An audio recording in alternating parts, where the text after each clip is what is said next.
यो शुभ दीपावलीको कार्यक्रमको अन्तिम सङ्गीत हुनेछ र यो पछि हाम्रो सभा अध्यक्ष यदि जनमैत्री युवा क्लबका अध्यक्षले 2-4 शब्द राखिदिनुहुन्छ यो पछि र यो अन्तिम गीत र यो अन्तिम क्षण र अन्तिम रमाइलो हुनेछ। अनि यो गीत चाहिँ कसको लागि ट्रिब्युट छ भने मैले हजुरहरूलाई जेनजीको लागि ट्रिब्युट छ र साथसाथै विपिन जोशीको लागि पनि ट्रिब्युट गरेको छु। एकचोटि जोरदार तालीको साथ उहाँहरूलाई स्वागत गरिदिनु होला। ताली पुगेन नेपाल आइडलको 6-7 जना स्टेजमा हुँदा जम्मा 10 वटा ताली बज्दाखेरि पुग्छ त हजुर। एकचोटि फेरि ताली बजाउँ त, फेरि एकचोटि।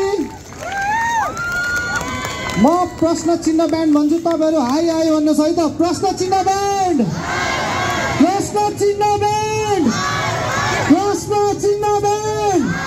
ल अब स्टेज उहाँहरूको नाममा मैले सोपिदिएँ, बाँकी काम उहाँहरूको मनोरञ्जन गराइदिने। हस्त धन्यवाद।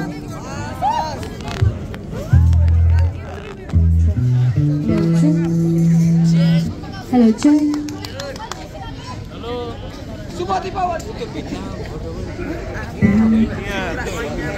एउटा रिक्वेस्ट गरौँ सबैजनालाई, यो लाइट निभाइदिनु एकचोटि। सबैजनाले फ्ल्यास लाइट बालिदिनु न एकचोटि सबैजनाले है। अनि हाम्रो साथीभाइहरू, हाम्रो प्यारो दाजुभाइहरू, जति पनि जेन्जीहरूले यो देशको लागि ज्यान दिनुभयो, यो देशको लागि आफ्नो ज्यान बलिदान गर्नुभयो, उहाँहरूको लागि हामी पनि सबै जेन्जीकै उमेरका छौँ। हामीलाई थाहा हुन्छ नि त कस्तो हुन्छ त्यो पीडा भनेर। देशको लागि लाइफमा फर्स्टचोटि आन्दोलन गएको मान्छे ज्यान गुमाएर आउनु पर्दा त्यो घरमा के बितिरहेको होला, होइन यो देशमा के बितिरहेको होला, त्यो बाआमालाई के भइरहेको होला, त्यो सबै कुरा हामी सम्झिन सक्छौँ। त्यही सम्झनाको स्वरूप यो गीत सम्बोधन तिमीलाई गर्दैछु म भाइ। 1974 को गीत हो यो। सो आशा त सबैजनाले गाइदिनुहुन्छ। फ्ल्यास लाइट पुगेन अझै सबैले बालिदिनु न प्लिज। Thank you.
र आजको यो प्रोग्राममा हामीलाई सबैजनाले साथ दिनुभयो त्यसको लागि धेरै धेरै धन्यवाद।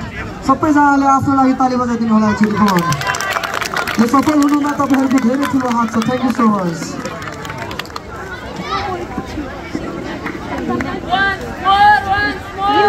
एउटा लास्ट सुन्ने हो,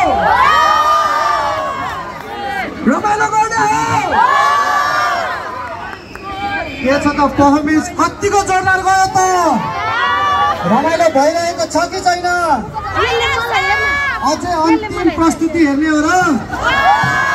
समयको अलि अभाव छ हामीसँग, सकिँदैन जस्तो पो लाग्छ त। 8:51 भइसकेको छ।